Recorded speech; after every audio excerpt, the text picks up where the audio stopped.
look at you, look at me. If we are to afford the property today, can we? So there are minimum people out there who can't afford. It's like, how do you take a property from like 60 million to 20K? Because you start hearing the amount they're selling the property for, and you just amazed like, how are people actually buying this property? It was basically too good to be true that they can own investment property with like 20K, right? And this is the same property they are seeing is tens of millions on online. Prior to Keble, basically worked with a couple of real estate development and construction companies. I literally am a graduate of civil engineering from University of Lagos. Been doing entrepreneurship ever since when I was in uni. Also had interest in the real estate space when I was in uni. I think the first thing for me when I thought about entrepreneurship in uni was in line with the course I was studying apparently, and that drove me to acquiring structural engineering design skills. We're not really taught so in depth as we're supposed to be in class, so I had to go look out to work with like structural engineers on site, work with a couple of softwares, and this was me just doing it with the intent that when I graduated from uni I'll probably also go that line of just being your own boss, because one of the interesting things about being a structural engineer under civil engineering in code is that you can actually be your own boss.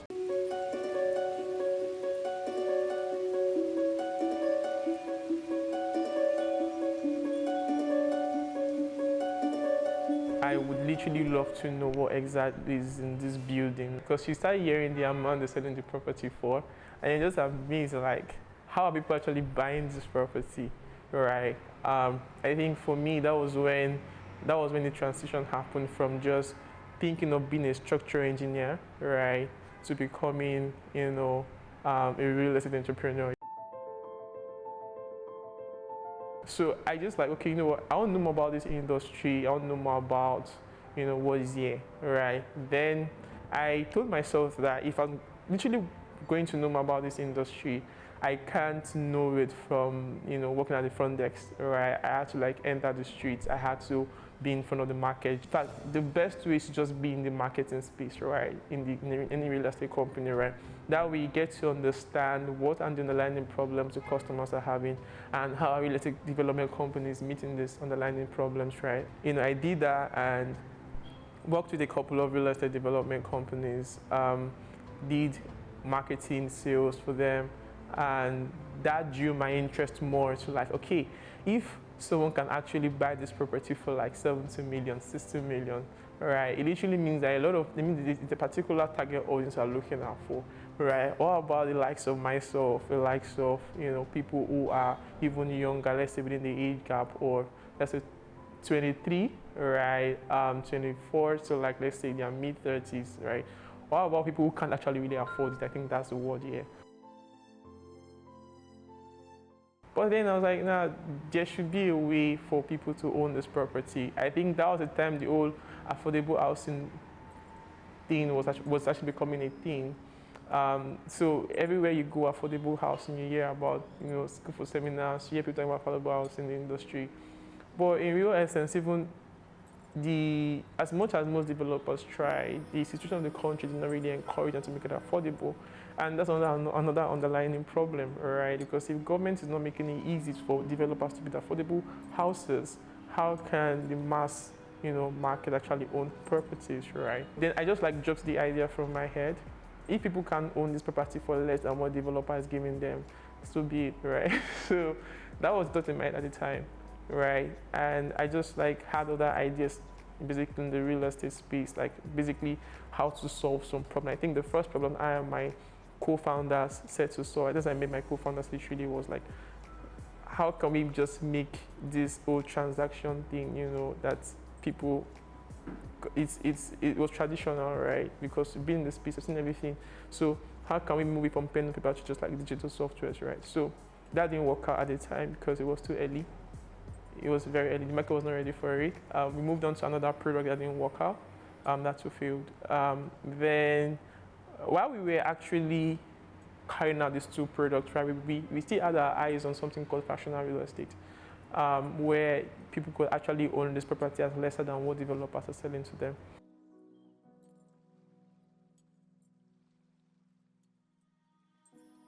But we were just taking our time to just understand the market, understand the space. One day, I just like, I called my co-founders and so far we've been trying to help these real estate developers make money.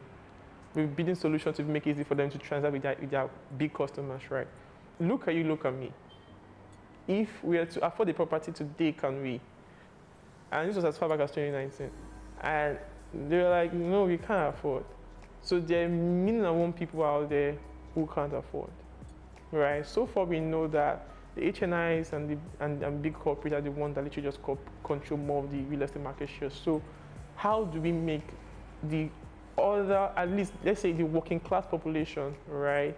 People who are working different career fields and making a decent amount, also inclusive in this, in this $1 billion market, right? So I think it's $1 trillion right now. We then decided to try out, quickly build an MVP. We tried the first payment New Year, January 1st. Yeah. So from December 31st to January 1st, 2020, we tried the MVP, just tried the payment and just worked. Just like a dummy property, like it worked, right? And we're like, okay, interesting, right? Now let's look for a property. We looked at for your property, put the product together, marketing everything, and was about to launch it. Then COVID happened. So I remember vividly at that time, we were in the Imagine this co-working space, and we got to work that day, and the managers of the space were like, we had to go. They are locking down the space. And that was when we were really about to launch, right? Really just public launch, right? And it was really ridiculous. And we just said to ourselves that, okay, you know what? The only thing we can do to know if this will work is to sell this product now. And it didn't make sense at the time, because why on earth are you selling a product when the world is in chaos? Not Nigeria, the world is in chaos. That's one. People are getting laid off from their job, right? People are withdrawing their money from the banks. People are going inside. Like, the world is generally in chaos. If this is going to happen, this is the best time. Like, if this product can work in a situation as this, no matter what happens in the future, no matter how the market goes, we're going to survive, right? So that happened, and we launched it. I remember a developer friend of mine who was doing something, we wanted to do a small shortlet in Yaba, and he literally was like, he needed like 4.5 million naira, right? But he said he had 1.5. So we were like, okay, let's try with 3 million. We'll give you the money, right? We took the opportunity, put it on the platform, like Fractional real estate. This is what you're getting. You own this piece, just tokenized it, apparently.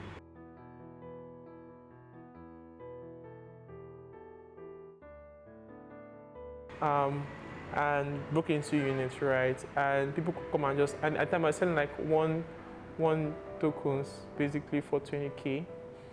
So people came, and in 3 weeks we got the 3 million naira. And that was really mind-blowing. I think that was a big win for us, actually, because it worked.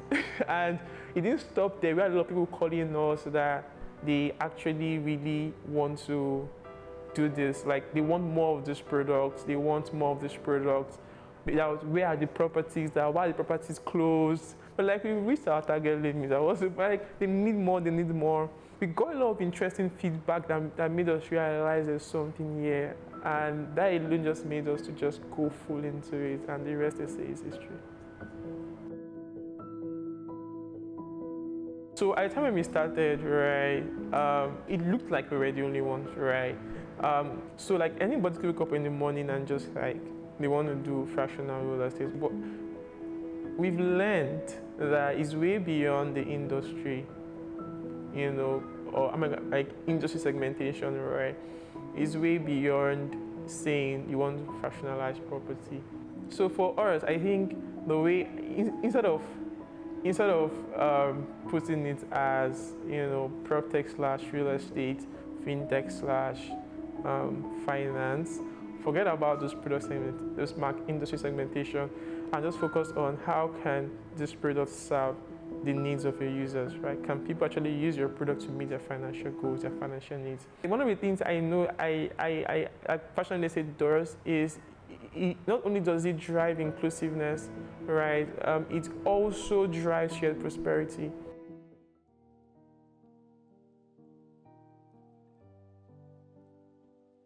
What I've come to understand and how we can break the barrier between how people in the West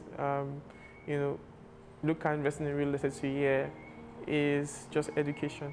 Fun fact is the customers who are using our platform today at the very early days found it very ridiculous. It was basically too good to be true that they can own investment property like 20K, right? And this is the same property they are seeing is tens of millions on online, right? So it's like, how do you take a property from like 60 million to 20K, right? So a lot of education has to go into what is fractional real estate, how can you participate in fractional real estate opportunities, what are the benefits of participating in fractional real estate. So like beyond just that, even to how does it help you, how does it help the industry, who are the people involved in it, what are those things to look out for before investing in fractional, any fractional real estate opportunity you see out there. So education basically helps to just bring about that paradigm shift. So if I want to become an expert instantly at anything, and why? Fun fact is I've always thought about this, and I think that if I give myself enough time to, maybe if I created time for that, maybe I should be an expert in that now. It has to be a basketball player, because I don't think I'm making the use of my height enough. If I basically to time travel to anywhere in the past, it would be Rwanda, because at some point I was thinking, how do I relocate to Rwanda? And that was as basically as early as 2018, 2019, that time. So right now I think I'm just getting used to current situation in Nigeria and just like adapting.